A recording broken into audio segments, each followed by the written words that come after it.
Picture this. It's 2 a.m. in a rural hospital somewhere in sub-Saharan Africa. The power is out again.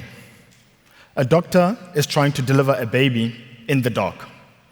The nurses are scrambling because they can't sterilize equipment. They can't keep medicines cold. They can't proceed with life-saving procedures. This isn't unusual. This is what half of all healthcare clinics in sub-Saharan Africa face every single day. And this is what 600 million Africans live every single night.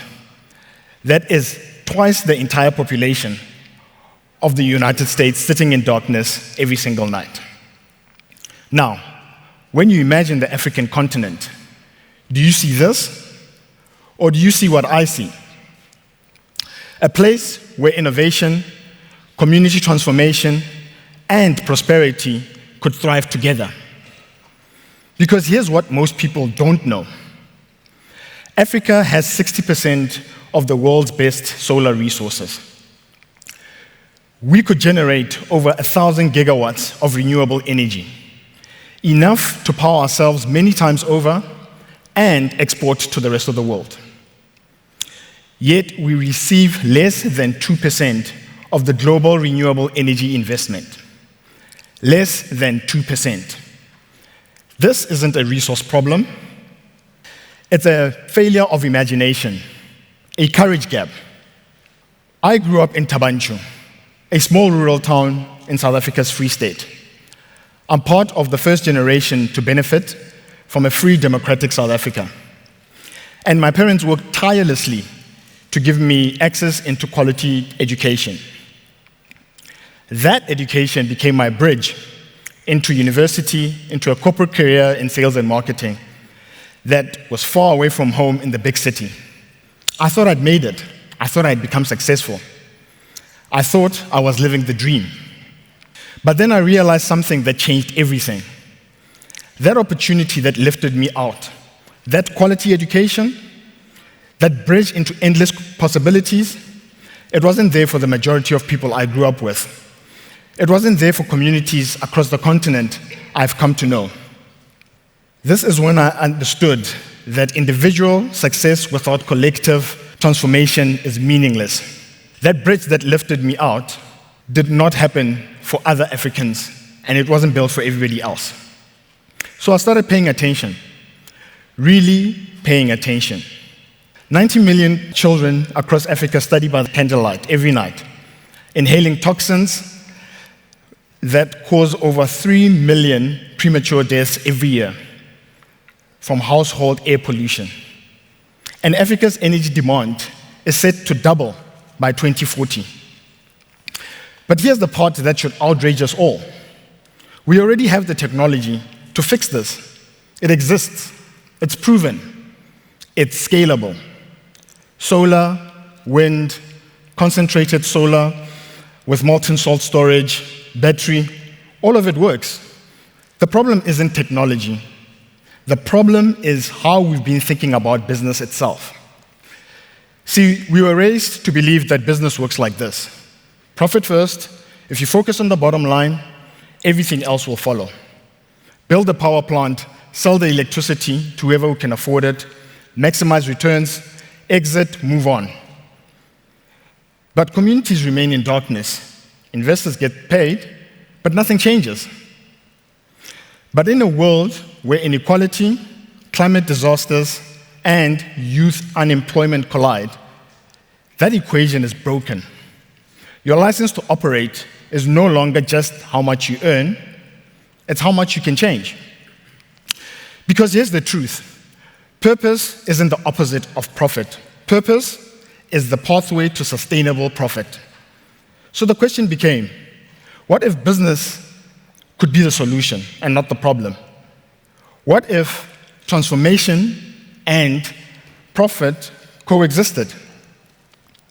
Or what if we measured success not just in megawatts generated, but in how far those electrons will actually go to transform lives? In 2011, South Africa tried something radical. Through the United Nations framework on climate change, the government launched the Renewable Energy Independent Power Producer Program. It was a world-renowned program with one non-negotiable requirement. If you build a power plant in a community, that community must benefit directly for 20 years. Not charity, not goodwill, a requirement. And this led to a number of changes that once we were able to place 0.39% of every dollar went back into the community for education, for skills training, and for infrastructure. And here's what happened. Over $14 billion went in total investment for renewable power plants on the African continent, averaging between 50 to 100 megawatts. 20% of that came from foreign direct investment. The model created an attractive case for public and private money to work together. More than 14 megawatts of renewable power was contracted and built some of the largest wind and solar farms in the world. But here's the part that matters most. $69 million went directly to host communities for education, for skills training, and for job training. Not after the profits rolled in, but during, as part of the model. Communities that hosted these power projects saw micro-industries emerge, smart agriculture that was powered with reliable power, cold storage facilities, small manufacturers emerged that could operate after dark.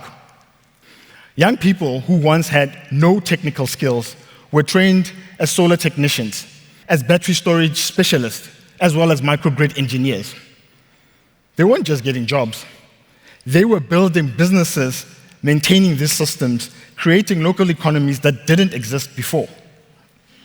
These communities themselves became self-sustaining economic hubs over time, not despite this community requirement that was in place, but because of them. Because when investors saw that communities would be stable, would become economically active, the risk dropped and the returns became more sustainable over time. This is what happens when you don't extract value, you build it. And it's not in just South Africa. Kenya, a global leader in geothermal power, has generated close to 2 gigawatts of renewable power. The Lake Turkana wind project itself produces 310 megawatts of power. Ethiopia's Grand Renaissance Dam and other hydro projects contribute close to 5 gigawatts of power that is clean. The question isn't whether it works. The question is whether we'll have the courage to scale it. Because we are living in an era of electrification, whether you're in a developed world and AI development is dependent on these data centers receiving power, or an emerging market where the energy generation will lead to growth as well as infrastructure development, the potential for rapid scalability remains untapped on the African continent. And the approach is completely replicable. Because power is never just about electricity. It's about dignity, it's about possibility. So here's my challenge, especially to every investor, every entrepreneur in this room and online. What if we stop measuring success with quarterly earnings and start measuring it by generational impact? What if companies were valued not just by market cap, but about how many lives they actually transform? What if every boardroom conversation began with, how many lives will this change? And not just, how much money will this make? Because purpose isn't charity, it is strategy.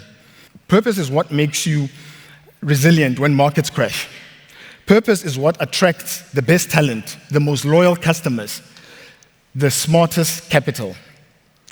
In this century, choosing purpose isn't a risk, it's a requirement. If you're only making profit, then you're already obsolete. When I think about the energy deficit on our continent and in other vulnerable communities, I think about the possibility. I feel the weight of responsibility to everyone who still sits in darkness. Because we now have everything that we need to end energy poverty in our lifetime. We have the technology, we have the capital, we have the talent, we have the blueprint, we have the proof that it works.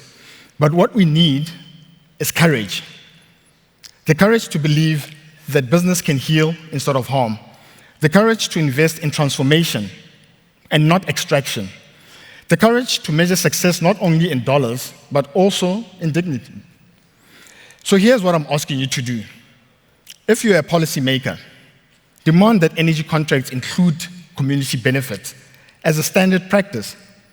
If you're an entrepreneur, build this business that solves this. The blueprint already exists. The capital is waiting. The communities are ready. The world doesn't need just another profitable company. It needs courageous ones. Companies that understand that electricity is more than just power, it's possibilities. It's the dignity that's unshakable, the belief that what we build today just doesn't light up homes, it lights up futures. Africa is ready to lead this revolution. The question is, will you join us? Let's power that future together, starting now. Thank you.